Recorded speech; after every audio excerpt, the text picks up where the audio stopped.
Okay, everybody, this is the new line. This is the old line. The old line only accommodates certain size ships. They can't do the big boys.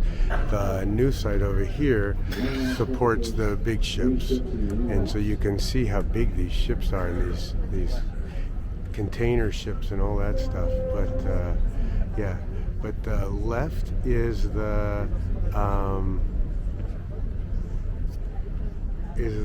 new channel, and the right is the old channel, and we're going right. We're in one of the smaller ships, so it can do it. And the guy said that they have to keep dredging this, and that's what this machine is over here. It's a dredger, and the dredger has to pull out sand. It has to be at least 50 feet deep. 50 feet deep. So 30 meters? No.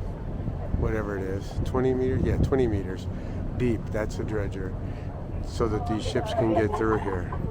And you can see this one here, the green one that's already in the lock, how there's a barb or a door behind him, and they're raising him up. They're filling it full of water, and he's going to get high enough, and then off he'll go. But do you see the red one up front? The one with the white and the red in the front of him? So you can see how high he is now and how far he's gone. Pretty amazing.